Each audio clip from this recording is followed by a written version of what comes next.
Go ahead and have a seat if you would. You heard a message from our senior pastor a few moments ago. This year is the year of focusing your influence. It's a year of evangelism, and we're going to talk about that today. I hope you have your card. You don't have to take it out right now, but I hope you have it close to you.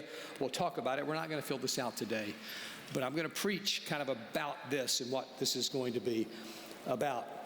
So we're talking about a year of influence, 2020, focus your influence. So what is influence? What does it mean? And specifically for us, what is an influencer?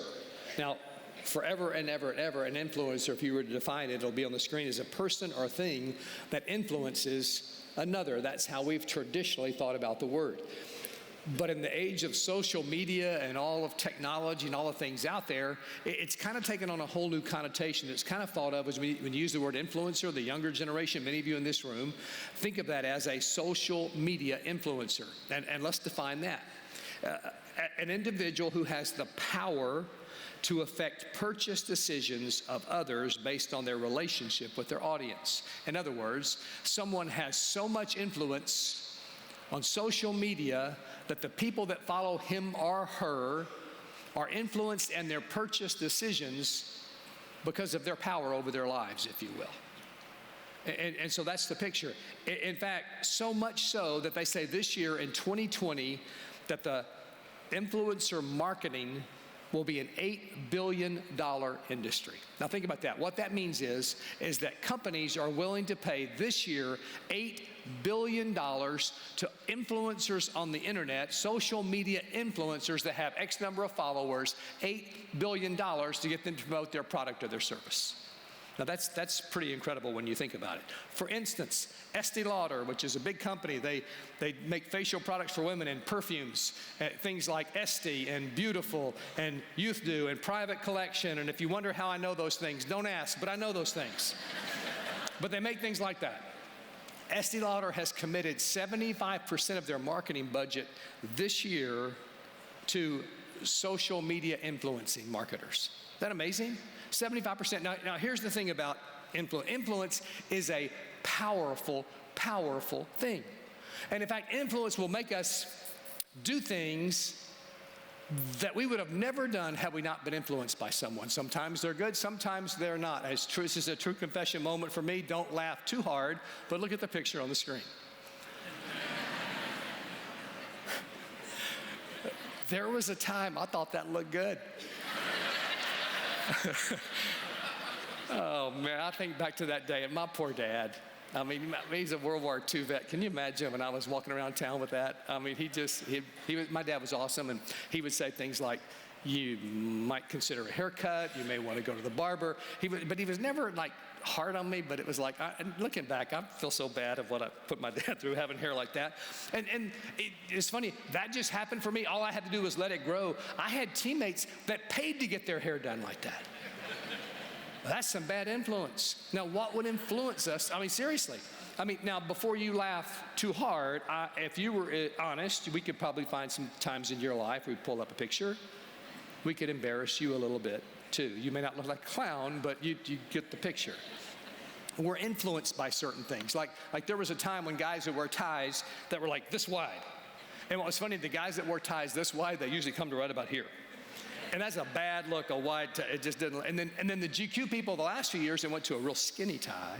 And I'm really grateful for the influence that now it's pretty much no tie at all, which I really like that influence. I was talking to a guy this morning. We're talking about the influence today in dress for guys now for shoes. And I've noticed our young staff, not so much today, but most days, our young staff, if you look at them, and many of you young guys in the audience, if you wear like a navy blue or black or gray or whatever, you'll have on like there's a tan color shoe that's kind of in, even with dark clothes. I did a wedding last week or week before, and I'm there with the groomsmen. They're all wearing navy blue suits, so I wore a navy blue suit. I went to pray with the group. We all huddle up. I look down as we're about to pray, and I'm the only dude with black shoes on in the whole group. Influence. See, they've been influenced, and I'm just old enough. Some things don't influence me as fast as others anymore, but influence, the reality is influence is a powerful thing. The social media world says, you go to different websites, they say, be an influencer. And this is what they say. They say things like how you can maximize your brand with your audience in 2020 and make it your best year ever. And so it's all about using your influence for your benefit so you can make as much money as you can. That's the idea. But today I want to change the question for us a little bit. And the question for you and me today is this: who are you influencing? And what are you influencing them for?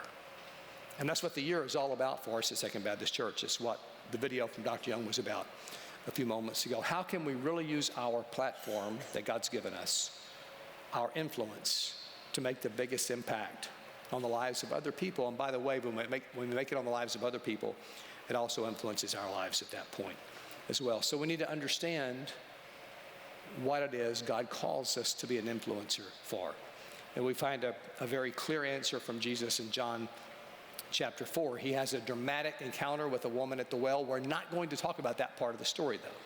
Jesus has an encounter with this woman at the well, but what happens when he meets with her there, the disciples have all gone into town to get food because they're all hungry, and he has this private conversation with her. After that conversation, she goes back to town to tell the townspeople, come and hear this guy I've just met. Could he be the Messiah? And while she's gone, the disciples come back with food, and now there's one little moment in time in this story where it's just Jesus and the disciples. That's the part I want to look at this morning and see what we can learn from Jesus. It's really interesting in this meeting he had with, we'll call her a woman of the streets, if you will, because Jesus, remember, Jesus is fully God and fully man. And in this encounter, because he fulfills his role, this woman walks away from that day, and she has a whole new identity. She has a whole new life. She has a whole new joy because Jesus fulfilled the role that he was to fulfill. So what I want us to look at is just this little snippet of time in between when he has this conversation with her while she's gone before she comes back with the people from the town. Let me read it to you. It's very short. John chapter 4, verse 31. Meanwhile, the disciples were urging him, saying, Rabbi, eat. But he said to them, I have food to eat that you do not know about. So the disciples were saying to one another, no one brought him anything to eat, did he? Jesus said to them, my food is to do the will of him who sent me and to accomplish his work. Do you not say there are yet 4 months and then comes the harvest? Behold, I say to you, lift up your eyes and look on the fields, that they're white for harvest. Already he who reaps is receiving wages and is gathering fruit for life eternal, so that he who sows and he who reaps may rejoice together. For in this case, the saying is true, one sows and another reaps. I sent you to reap that for which you have not labored. Others have labored, and you've entered into their labor. 4 things from Jesus, and I'm going to be very brief today. 4 things from Jesus. Here's the first one. Jesus saw people as more important than anything else. Now, the disciples have gone to get food. And remember, Jesus is, I just said a moment ago, he's the God-man. He is fully man. He has physical needs just like we do, and he's hungry. They've been walking, they've been traveling, great demands on his life, and you know he's gotten a drink when he's at the well, but you know he's just absolutely hungry beyond probably what we can imagine. But yet in that moment, he's not thinking about that because he sees a woman who has needs that are greater than his needs. They're not horizontal needs or earthly needs, if you will, but her needs are of the soul for eternity. And Jesus sees that, and so when the disciples come back, he says, I have food to eat that you know nothing about. In our vernacular, some of the commentators I read, one of them in particular said, it's like Jesus is saying, I have soul food to eat, and you don't understand this. He wasn't so much rebuking them. He was enlightening them about things that really matter, because Jesus knew they, just like us, can get our priorities out of whack. So we start to look at things of this world, thinking they're more important than they really are, and missing the things that really matter in those moments. You look at Jesus' life, and throughout his life, he had an intense love for people. Just read through the Gospels and look at his love for people. There was the widow whose son was dead. There was a soldier with a dying daughter, a thief on a cross, a blind man in Jericho, 10 lepers, a Pharisee who was truly seeking children by the shore of Galilee.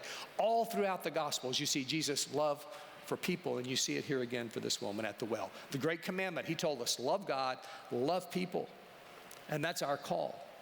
But the disciples in this moment are thinking more about food and earthly things, and so Jesus takes their focus being in the wrong place to press the issue a little bit further. And so he begins to talk, and he says, look, I've got a task to do. The Father's given me a task to do. In fact, at the end of his life, he prays a prayer and says, I have brought you glory on earth by completing the work you gave me to do. So he saw people as more important than anything else, but you see in this passage, Jesus' top priority was to do the Father's will. That was his top priority. He says it in verse 34. Jesus said to them, "My food is to do the will of him who sent me and to accomplish his work." Now, if we're Christ followers, if you've given your life to Christ and you're a Christ follower, if that was his most important task, wouldn't that make it our most important task as well? To do the will of him who called us to himself, to do God's will for our life. As followers of Christ, what could be more important than that? And so we think of the context of what we're talking about this year and using our influence. What's more important than the Great Commission that Jesus gave us? If you look on the front of your worship guide this week, I hope you looked at it, but it's the Great Commission.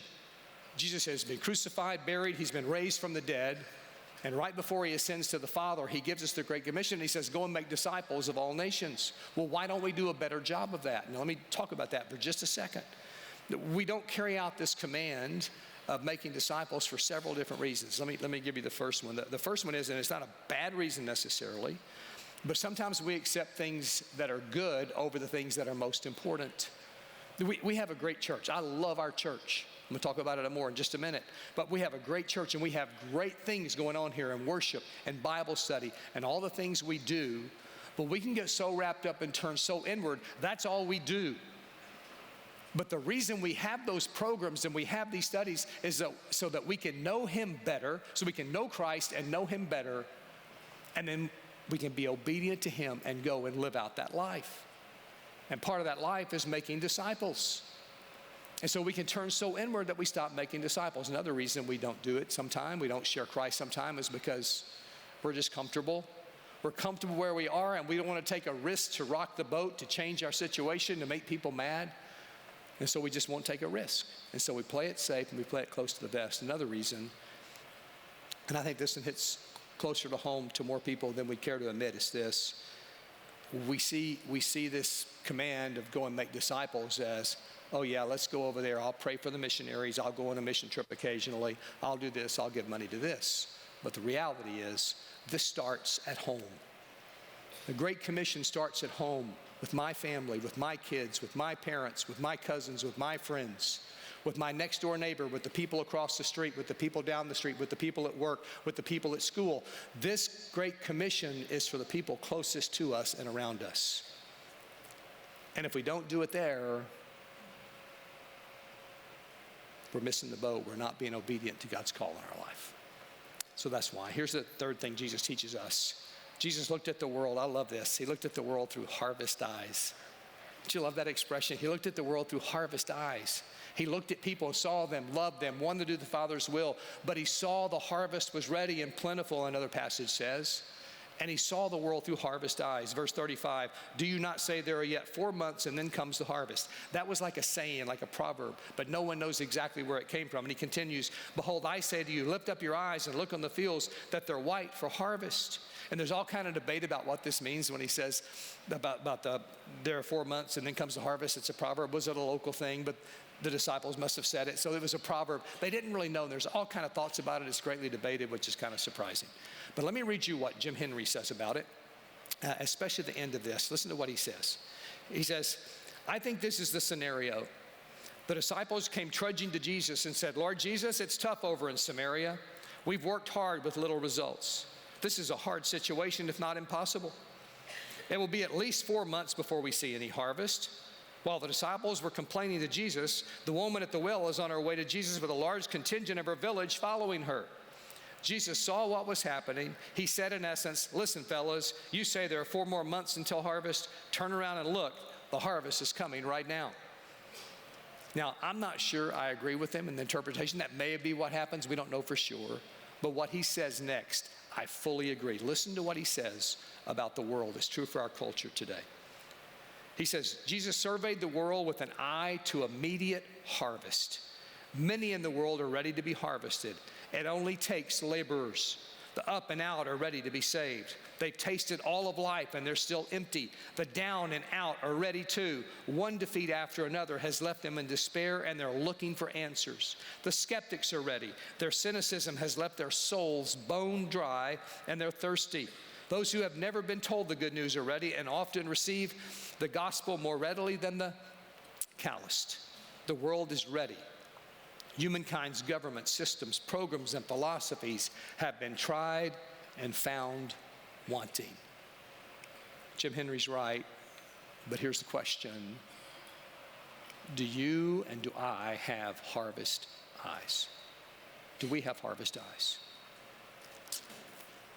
Here's a fourth thing Jesus teaches. Jesus taught, I like this. Jesus taught that sowers and reapers share in the joy and reward. Verse 36, already he who reaps is receiving wages and is gathering fruit for eternal life, so that he who sows and he who reaps may rejoice together. Here's the interesting thing about influence, and talking about influence this morning. If we follow the world's way and we use our influence for our own personal gain, it's going to leave us empty every time. You use your influence to see what you can gain out of it personally, and you're never going to be satisfied with that, and you're going to be left empty. But God says, if you'll use your influence for my glory, for my kingdom, you will have joy. And that's just the truth. If you've used your influence for God's kingdom and God's glory, you know this is true. That joy is found when you live for his glory. And in verse 37, he says, for in this case the saying's true, one sows, another reaps. I sent you to reap that for which you've not labored. Others have labored, and you have entered into their labor. Here's the reality. This is God's call for us, for you and for me. I want you to hear from someone now just for a short testimony. This is one of our laymen at our Woodway campus. I've known him for a long time. And I want you to hear the story of evangelism in his life, how God used different people in his life to make a difference. Watch him on video. His name is Michael Brunner. My name's Michael Brunner, and I've been a member of this church for many years. First thing you need to understand is I am not a pastor at this church. Matter of fact, I'm not on staff. I'm in business in downtown Houston. And I've been here for a little over 30 years and a member of this church for about that long. I grew up in Central Texas, Austin, San Marcos area. I had the benefit of a family that gave me a Christian environment. And in that, when I was 13 or 14, I went to what we'll call a church camp or a youth camp. And when we were at this church camp, there was a pastor. The guy puts a chair in the middle of a room. There's 60, 70 kids, ages 12 to 16, sitting in that room, and he just said, all right, who's ready to make a decision to accept Christ as their Savior? And one by one, I don't think we got out of there till midnight. We started making decisions for Christ. Myself and one of my cousins that was with me made that decision. So a pastor was involved in my evangelism. So I go through the rest of my high school years, and I know that I'm a Christian, but I don't know much more than that. So I get into college. And at that point, an acquaintance introduces himself and says, listen, I go to Campus Crusade for Christ meetings. Just wanted to check and see if you'd like to come. And I took him up on it. And so that acquaintance was responsible for me getting plugged in at the college level, if you will, to Christian fellowship, and really for the first time understanding what Christian fellowship was about. So time passed. I graduate. I remember the day. It was August the 14th, and August the 15th of that year, I'm commissioned, and I go serve a tour in the Marine Corps. I got out alive, didn't get hurt. But the transition from military to civilian, let's just say, did not go well. Couldn't land my career, lost what savings I had, and before you know it, I found myself on my back. I found myself on my back relationally, found myself on my back financially, found myself on my back professionally. And for the first time, I got to a place where I said, God, things are not going well. And if you're really real and you really care, I could really use you to show up about right now. So interestingly, about this time, a cousin who knew a little of my situation felt led to show me the Bible she was reading. And ironically, it's the Bible that we all were introduced to just this past year. It's a Bible that's not broken down by book and by verse. It's broken down by date. Matter of fact, it has 365 days all broken down for you. It's the perfect Marine Corps Bible. You don't have to think. Just read the day. Close to that period, an in-law. An in-law feels led to give me a devotional book that he'd been reading. So now I have a Bible, I have a devotional book, and I start to read, and I start to get acquainted with God, and my life starts to take shape. I moved to Houston. It was under the auspices of finding a career. I move in with an old fraternity brother. I tell him that I'm reading the Bible and I think I'm getting close to God. Not positive, but I think something good is happening here. And this brother, who we'll call a friend, said, you know, there's a church not far from here that I think you might like to go to. And here was the pitch. The girls are really pretty and the preaching's not half bad. That was good enough. So I walked into Second Baptist Church at Woodway, sight unseen, didn't know anybody except for my buddy. And we went and we sat down, and Dr. Ed Young was the preacher that day. And he made an invitation to say, if you're here today and you'd like to be a part of this church, you can come. I didn't do it then, but he invited us to come back the next week. We did. And the second time he asked, I found myself walking down the aisle, and the rest is history. So, in conclusion, when I look at evangelism and the people that were involved, there were 5.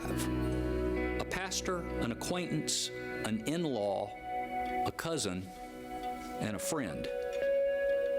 And if you look at that list, what you must focus on, what you got to know, is that only out of those 5, there was only one that was a pastor. 4, then and now, had nothing to do or have nothing to do with full-time ministry. When it comes to evangelism, when it comes to sharing faith, when it comes to what makes us excited, that's not for the clergy. That's for us. That's for all of us.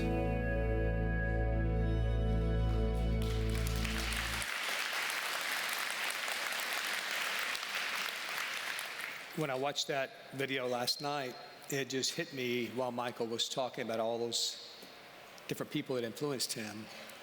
Evangelism is a team sport. Do you see that? And when you and I don't fulfill the role God has given us, the team suffers and the world suffers. You can be an acquaintance. You can be a friend. You're a cousin, in-law, whatever it might be. God gives us opportunities to serve Him in this area. One of the things Dr. Young asks us sometime on our staff retreats, he'll say, what do you think is the greatest asset, the most important asset of Second Baptist Church? Now, we set aside the gospel because without the good news of God and Jesus Christ, we're not a church at all. Set that aside, but what's our greatest asset? And my answer is always the same. It's our people. You, our people, are our greatest assets. We have unbelievably gifted and talented people, all ages, all different ethnicities. It is a beautiful mixture of a family. And God has called us to be faithful to living our lives for His glory. Now, can you imagine if as a team we began to work as a team and every one of us this year fulfilled our part as a teammate, being faithful, living our lives with harvest eyes, loving the people around us enough to be ready to share the gospel with them. Maybe it's an invitation. Maybe it's to go and sit down and share the gospel with them. Maybe it's to give them, like in Michael's case, a book, a devotional guide, whatever, to invite them to church. Whatever it might be, if all of us just became faithful with what God has called us to be, can you imagine what would happen? to Kingwood and Humble and Porter and New Caney and all of Northeast Houston and around all of our other campuses as well. Can you imagine? Can you picture how God could use that for his glory? How exciting that will be.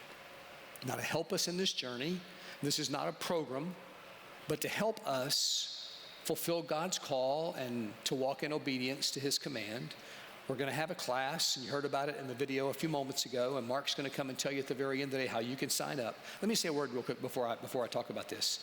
We're really early. I'm going to get you out early today. I'm going to ask you, please don't leave early. I have it on good authority. If you leave early, the Texans are going to lose. There you go. So don't leave early, okay? Just hang in there. We're early, and we're going to be finished early. So stay with me till the very end. We're going to have an 8-week class. Now, if you can't come all 8 weeks, it's okay. Come the weeks you can. It's going to be, we're going to have it offer at 3 different hours, on Wednesdays at noon, on Wednesdays at 6:30 p.m., and on Sundays in the afternoon at 4 p.m. It's going to last 8 weeks. If you miss a week, it's okay, but commit to come and be a part. This class will help us all. It will equip us all to live out our role as a team player in the year ahead and this year of focusing our influence. That's what it's all about. So that's when it's available. Mark will tell you in a moment how you can sign up. Now, what I want you to do for just a moment is take the card that you have. We're not going to fill it out. We're not doing anything with it. Just want to make sure you have it. And make sure when you leave today, you have this card with you, okay? Have it with you. Be praying about the people God is going to put on your heart, the names you're going to put on this card. And don't go home and write down 20 names real quick on this card. I hope it takes you longer than that. But my prayer for all of us is we'll begin to pray, and God will put some names on our heart right away. But as we walk through life, I pray that we'll begin to have these harvest eyes, that when we see people walk by, I'm guilty of this way too often. I get so busy, I'm doing different things, and just like the disciples are thinking about eating, and Jesus is thinking about this lady needs to know me.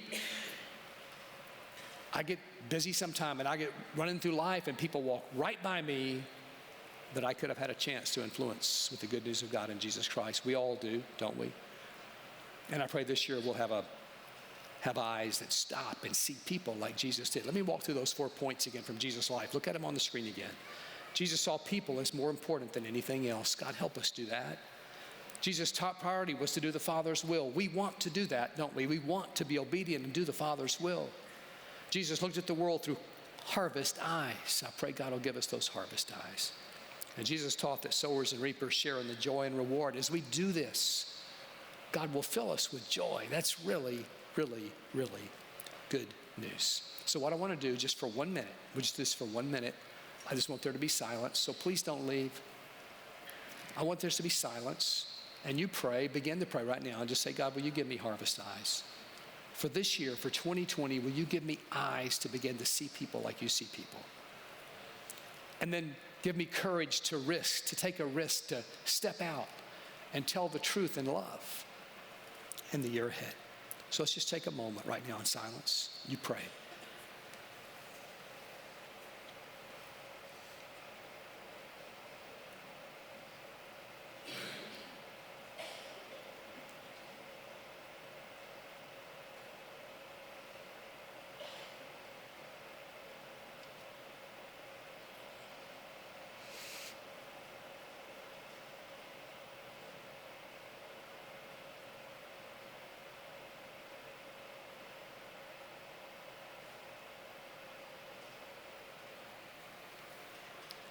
Father, our prayer together today as your children